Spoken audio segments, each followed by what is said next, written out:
Hi guys and welcome back to SwitchUp. Today we have a list that Glen is passionate about. It's our top 10 platformers on Nintendo Switch. We hope you enjoy.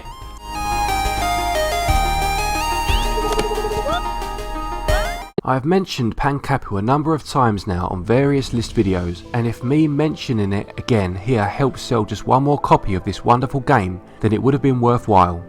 Given the high calibre of the other games on this list, it's certainly not a flippant comment when I say that this is one of the finest platformers available on the Nintendo Switch. From the delightful hand-drawn art style to the interesting gameplay mechanic of having 3 playable characters that you can switch between on the fly, needing to use each of their unique skills to traverse the various hazards that adorn each environment, this game is a perfect example of style and substance joining forces.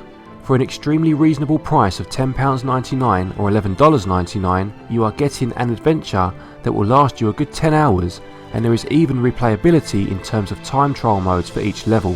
Hidden gem is a term that is bandied about all too often these days, but in the case of Pancap Who, it would certainly be a worthy title. If you have seen everything that New Donk City has to offer, and you have run as far as you can with Sonic, then perhaps consider giving Pancap Who a try.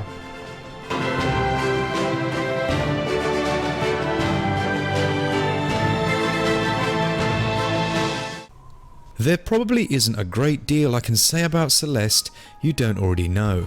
It takes the metaphorical ascension of a mountain to tell a touching and emotive tale of a young girl dealing with depression.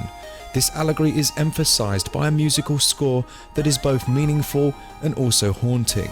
It conveys the anxiety of the protagonist and the treachery of the titular mountain perfectly, with the usual array of platforming moves and a grappling hook that would put Scorpion to shame. You're rewarded for skillful play in each section. Even if you've heard it 100 times, let this be the one that makes you look into it on Nintendo Switch.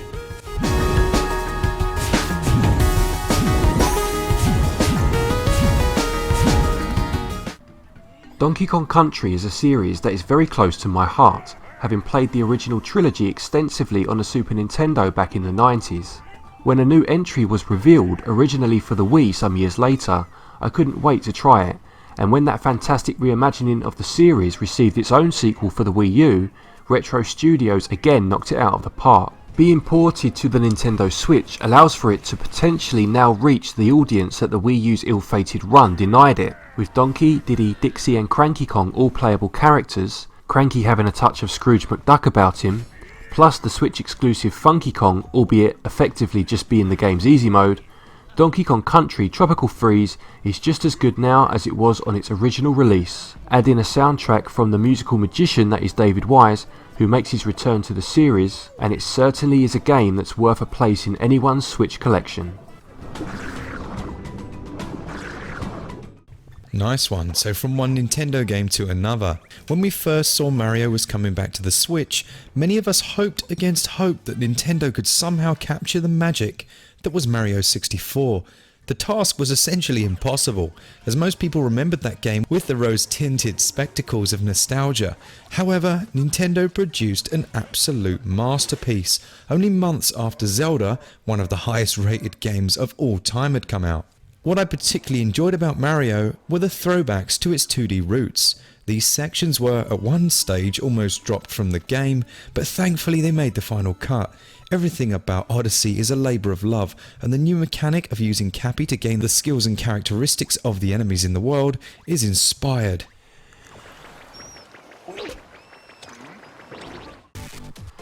Tiny Barbarian takes everything that made platformers great during the 8-bit era and repackages it for a modern audience.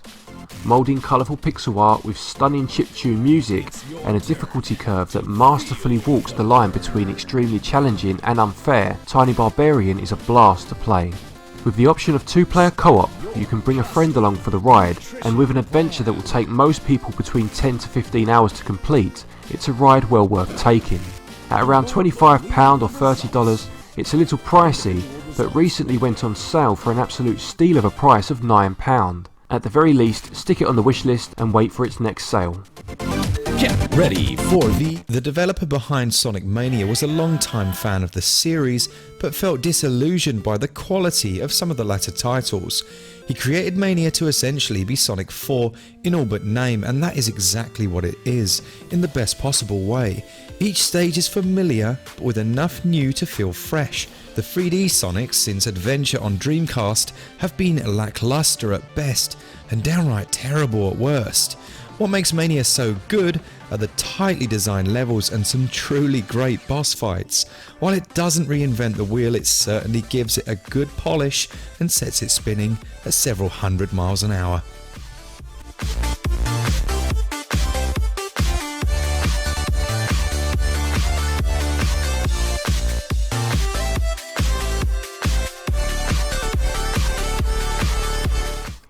Rayman Legends began its journey to a Nintendo console by being a supposed Wii U exclusive. However, after Ubisoft pulled a 180 and released it across all consoles at the same time, many Nintendo fans felt a little bit burnt. Well, Ubisoft and Nintendo seem to have kissed and made up these days, with a Mario and Rabbids XCOM game the mother of all consolation prizes. Rayman Legends has now been ported to the Switch too. With its beautiful art style, quirky sense of humour and watertight platforming, not to mention those insanely clever rhythmic stages, it could be argued that Rayman Legends shows Nintendo what can be done when you don't play it quite so safe with your platforming franchises. And yes, I'm looking at you, new Super Mario series. Shantae is a series that oozes style and charm. The heroine herself is loosely based on her female creator, who used to whip her husband in the face with her hair. Bit odd. Shantae is a platformer through and through. Every aspect of its design is of the utmost excellence. Boss fights are frantic and challenging, and they never feel unfair, and the colourful world is both inviting and unique. In many ways, it is the perfect platformer. It doesn't take itself too seriously, but provides enough challenge for hardcore and casuals alike. If you manage to find it on sale, Shantae is a definite pickup. Okay, and on to the next one.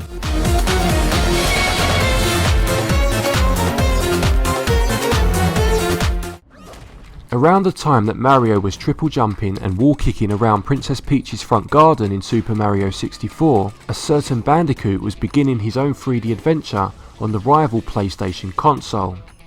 This Insane Trilogy edition contains the first 3 games in the series, remastered and with a few quality of life features added for good measure. This game could make the list for value alone really, as it has 3 games included and the game released at a lower tier price. At the time of this video, Crash Bandicoot Insane Trilogy is on sale on the eShop, so there has never been a better time to experience the series that provided Mario with some stiff competition back in the day.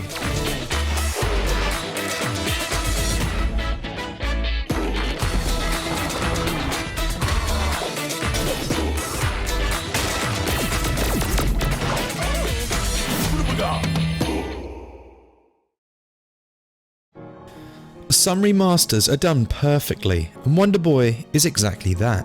The perfect remaster. The gameplay is unchanged, but the visuals are a delight, with the ability to quickly switch between the old and new on the fly.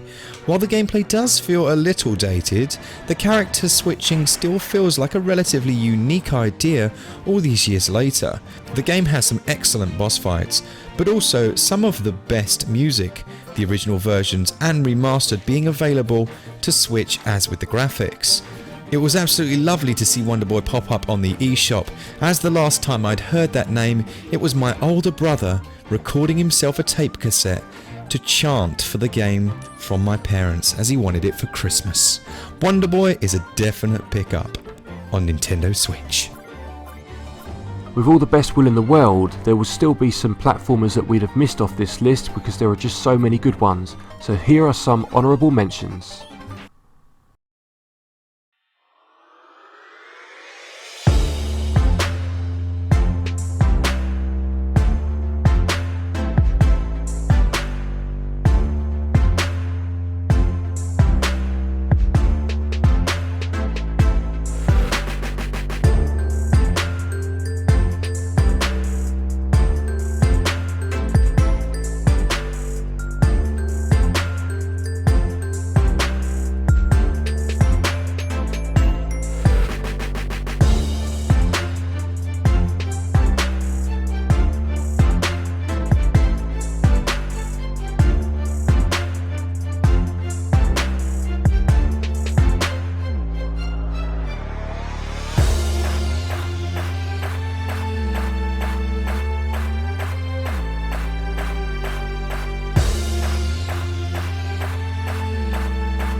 Many thanks as always for watching. We hope you enjoyed this video.